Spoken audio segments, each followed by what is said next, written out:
বিসমিল্লাহির রহমানির রহিম।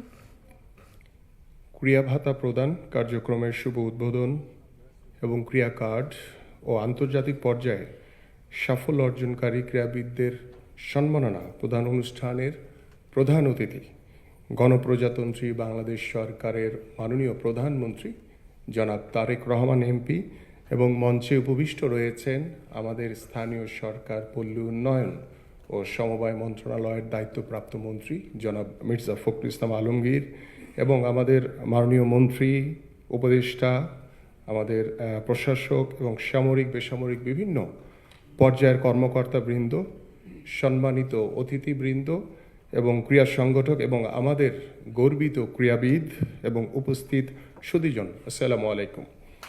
আমি আমার বক্তব্যের শুরুতেই একটি বিষয় উল্লেখ করতে চাই, যেটি আমার এখানে স্ক্রিপ্টে নাই, স্ক্রিপ্টের বাইরে।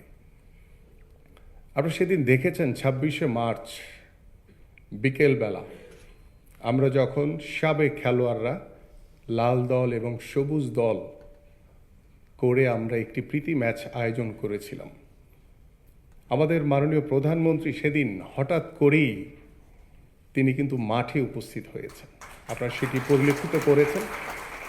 এবং তিনি খেলাধুলাকে এতটাই ভালোবাসেন, এতটাই গুরুত্ব দিয়েছেন, তিনি চিন্তা করেন যে আগামীর বাংলাদেশে ক্রীড়াঙ্গনের মাধ্যমে আমরা আমাদের পারিবারিক, আমাদের সামাজিক এবং রাষ্ট্রীয় ব্যবস্থাপনায় একটি আমূল পরিবর্তন আনতে পারবো ইনশাআল্লাহ।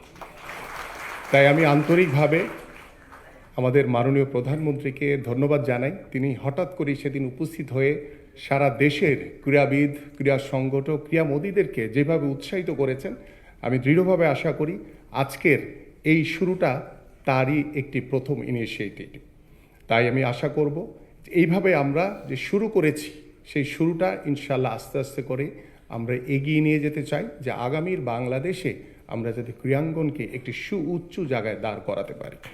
প্রিয় উপস্থিতি, আজকের এই শুভ আয়োজন বাংলাদেশের ক্রীড়াঙ্গনের ইতিহাসের একটি স্মরণীয় দিন। আজ আমরা শুধু আমাদের কৃতি ক্রীড়াবিদদের সম্মাননা দিচ্ছি না, এটি বর্তমান সরকারের ক্রীড়া সংক্রান্ত নির্বাচনী ইশতেহারের প্রতিশ্রুতিগুলোকে বাস্তবায়নের গুরুত্বপূর্ণ অর্জন। আমরা এখানে একত্রিত আমাদের ক্রীড়াঙ্গনকে সুউচ্চ আসনে প্রতিষ্ঠার প্রত্যয় নিয়ে আমরা আজকে 129 জন ক্রীড়াবিদদেরকে ক্রীড়া ভাতার প্রদান করা হয়েছে এবং আমরা আগামী 7 দিনের ভিতরে আমাদের 500 জন ক্রীড়াবিদদেরকে আমরা এই ক্রীড়া ভাতার অন্তর্ভুক্ত করব ইনশাআল্লাহ। এবং আমি প্রথমেই বিনম্র শ্রদ্ধায় স্মরণ করছি আমাদের শহীদ রাষ্ট্রপতি জিয়াউর রহমানকে। তিনি প্রথম যুব ক্রীড়া মন্ত্রণালয় প্রতিষ্ঠা করেন এবং বাংলাদেশের ক্রীড়াঙ্গনকে সুশৃঙ্খল কাঠামোর আওতায় আনেন এবং তার হাতেই আজকের এই যাত্রার ভিত্তি। আমরা শ্রদ্ধাভরে স্মরণ করছি দেশনেত্রী বেগম খালেদা জিয়াকে। তার রাষ্ট্র পরিচালনার সময় আমরা প্রথম 2003 সালে সাফ ফুটবল চ্যাম্পিয়ন হয়েছিলাম। ক্রীড়াবিদদের জীবনমান উন্নয়ন, মানসিক অনুপ্রেরণায় তিনি বিশেষ প্রণোদনা ও সুযোগ সুবিধা ব্যবস্থা করে গেছেন। আমরা গভীর শ্রদ্ধায় স্মরণ করি আরাফাত রহমান কোকোকে, যিনি ডেভেলপমেন্ট কমিটির চেয়ারম্যান হিসেবে আমাদের বয়সভিত্তিক ক্রিকেট দলগুলোকে যেভাবে সুসংগঠিত করেছিলেন, যা পরবর্তীতে আমাদের দেশের ক্রিকেটের পাইপলাইনে পাইপলাইন খেলোয়াড়দেরকে অনেক বেশি শক্তিশালী করেছিল। সংগঠক হিসেবে ওল্ড ইউচেস স্পোর্টস ক্লাবের প্রতিষ্ঠাতা চেয়ারম্যান হিসেবেও তার অবদান অনন্য। মাননীয় প্রধানমন্ত্রীর দূরদর্শী নেতৃত্বে সরকার নির্বাচনী ইশতেহারের প্রথম প্রতিশ্রুতি খেলাধুলাকে পেশা হিসেবে প্রতিষ্ঠাকরণ এর অংশ হিসেবে আজকের এই অনুষ্ঠানে মাধ্যমে আমরা শুভ সূচনা করতে যাচ্ছি। মাননীয় প্রধানমন্ত্রী খেলোয়াড়দের মধ্যে প্রথম ধাপে ক্রীড়া ভাতা কার্যক্রম উদ্বোধন করবেন।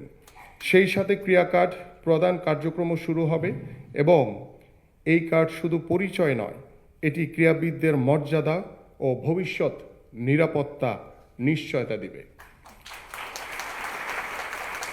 বর্তমান সরকারের ক্রীড়া উন্নয়ন দর্শনের বাস্তবায়নে আমরা নির্বাচনী ইশতেহারে বর্ণিত ক্রীড়াক্ষেত্রের প্রতিটি প্রতিশ্রুতি বাস্তবায়নে কাজ করে যাচ্ছি।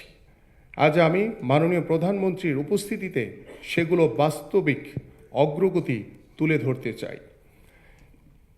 প্রথমত, জাতীয় শিক্ষাক্রমে চতুর্থ শ্রেণী থেকে খেলাধুলা বাধ্যতামূলক করতে আমরা ইতিমধ্যে শিক্ষা মন্ত্রণালয়, প্রাথমিক ও গণশিক্ষা মন্ত্রণালয় বরাবর আধা সরকারি পত্র প্রেরণ করেছি।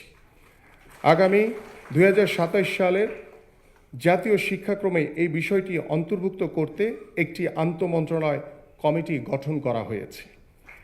নতুন করে স্পোর্টস কর্মসূচির মাধ্যমে 12 থেকে 14 বছর বয়সী প্রতিভাবান ক্রীড়া শিক্ষার্থীদের বৃত্তি প্রদান ও ক্রীড়া প্রতিযোগিতা আয়োজনের লক্ষ্যে খসড়া নির্দেশিকা প্রস্তুত করা হয়েছে। আগামী 30 এপ্রিল 2026 তারিখ অথবা সুবিধাজনক সময়ে সিলেট জেলা স্টেডিয়ামে মাননীয় প্রধানমন্ত্রী এই কর্মসূচির শুভ উদ্বোধন করবেন মর্মে প্রত্যাশা করছি। এই কর্মসূচির মাধ্যমে প্রতিটি গ্রাম, প্রতিটি উপজেলা থেকে উঠে আসা তরুণ যুবদের মেধা বিকাশে আমরা আঞ্চলিক বিকেএসপি সমূহে বিনামূল্যে উন্নততর প্রশিক্ষণ ও শিক্ষা প্রদানের ব্যবস্থা করা হবে। দেশের সব উপজেলায় ক্রীড়া অফিসার, ক্রীড়া শিক্ষক নিয়োগের উদ্যোগ বাস্তবায়নে 201টি উপজেলায় ক্রীড়া অফিস স্থাপন, 603টি পদ সৃজন প্রস্তাব জনপ্রশাসন মন্ত্রণালয়ে প্রেরণ করা হয়েছে। অবশিষ্ট 294টি উপজেলায় আরও 882টি পদ সৃজনের লক্ষ্যে সেই প্রস্তাবও প্রেরণের প্রক্রিয়াধীন রয়েছে। 64টি জেলায় ইনডোর সুবিধা সম্পন্ন স্পোর্টস ভিলেজ নির্মাণের লক্ষ্যে প্রথম ধাপে 10টি জেলায় খসড়া ডিজাইন প্রস্তুত করা হয়েছে। ডিপিপি তৈরির কার্যক্রম চলমান রয়েছে।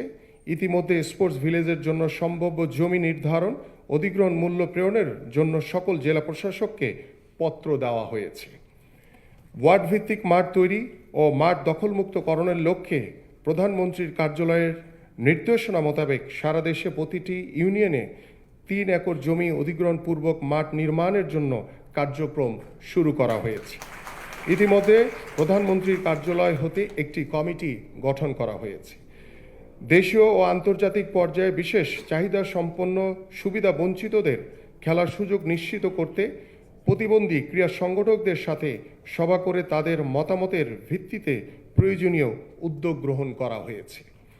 দেশে ক্রীড়া সরঞ্জাম ইন্ডাস্ট্রি স্থাপনের লক্ষ্যে মন্ত্রণালয় ইতিমধ্যে এফবিসিসিআই ও বিডার সাথে সমন্বয়ের উদ্যোগ গ্রহণ করেছে। অবকাঠামো উন্নয়ন, বেসরকারি বিনিয়োগ বৃদ্ধিতে বিভিন্ন ব্যাংক ও কর্পোরেট সংস্থাকে সম্পৃক্ত করতে 2টি পৃথক সভা করা হয়েছে। বাংলাদেশ ব্যাংকের সাথে ফলপ্রসূ আলোচনা হয়েছে। আমরা আশা করছি বাংলাদেশ ব্যাংক হতে ক্রীড়া উন্নয়নে তাৎপর্যপূর্ণ অবদান রাখবে। প্রত্যেকটি বিভাগীয় শহরে স্বয়ংসম্পূর্ণ বিকেএসপি শাখা প্রতিষ্ঠার উদ্যোগ গ্রহণ করা হয়েছে। 7টি বিভাগে বাংলাদেশের ক্রীড়া শিক্ষা প্রতিষ্ঠানের শাখাসমূহ স্বয়ংসম্পূর্ণ হিসেবে রূপান্তর করা হবে। ময়মনসিংহ বিভাগে এবং পাহাড়ি ক্ষুদ্র নৃগোষ্ঠীর জন্য রাঙামাটি জেলায় আঞ্চলিক প্রশিক্ষণ কেন্দ্র নির্মাণের কার্যক্রম চলমান রয়েছে। উপস্থিত সুধীবৃন্দ, আজকের এই আনন্দঘন মুহূর্তে আমরা বিশেষভাবে সম্মাননা জানাচ্ছি সেই সব ক্রীড়াবিদ ও প্যারা অলিম্পিকের অংশগ্রহণকারীদের যারা 2025 সালের জানুয়ারি থেকে আজ পর্যন্ত নিজেদের মেধা, অধ্যবসায়, অনন্য পারফরমেন্সের মাধ্যমে আমাদের জাতীয় পতাকাকে বিশ্ব দরবারে উঁচু করে ধরেছেন। আপনাদের সাফল্য আমাদের আগামী প্রজন্মের অনুপ্রেরণা। আমরা বিশ্বাস করি ক্রীড়া কেবল বিনোদন নয়, এটি একটি সম্মানজনক পেশা, এটি সম্ভাবনাময় কেরিয়ার এবং জাতির মর্যাদা প্রতিষ্ঠার শক্তিশালী মাধ্যম। আজকের এই ক্রীড়া ভাতা ও ক্রীড়া কার্ড প্রদান কার্যক্রম তারই ধারাবাহিকতা। ক্রীড়া হলে পেশা, পরিবার পাবে ভরসা। আমাদের প্রত্যাশা এই ধারাবাহিক উদ্যোগ সহযোগিতার মাধ্যমে বাংলাদেশের ক্রীড়াবিদরা ভবিষ্যতে আরও বেশি আন্তর্জাতিক সাফল্য অর্জন করবেন এবং বিশ্ব ক্রীড়াঙ্গনে বাংলাদেশের অবস্থানকে আরও সুদৃঢ় করবেন। আমি আন্তরিকভাবে ধন্যবাদ জানাচ্ছি সম্মানিত ক্রীড়াবিদ, ক্রীড়া সংগঠক, ক্রীড়া প্রতিষ্ঠান, ফেডারেশন, প্রশিক্ষক এবং তাদের পরিবারকে, যাদের অকৃত্রিম সহযোগিতায় এই সফলতা সম্ভব হয়েছে। আমি মাননীয় প্রধানমন্ত্রী মহোদয়কে বিশেষ ধন্যবাদ জানাচ্ছি ক্রীড়াবান্ধব এই সকল যুগান্তকারী উদ্যোগ গ্রহণের নির্দেশনা প্রদান এবং আমাদের ক্রীড়াবিদদের পাশে থাকার জন্য। আসুন আমরা সবাই মিলে অঙ্গীকার করি, একতা, অধ্যবসায়, নিষ্ঠার সাথে গড়ব একটি উন্নত ও শক্তিশালী বাংলাদেশ। সবাইকে ধন্যবাদ। আল্লাহ হাফেজ। বাংলাদেশ জিন্দাবাদ।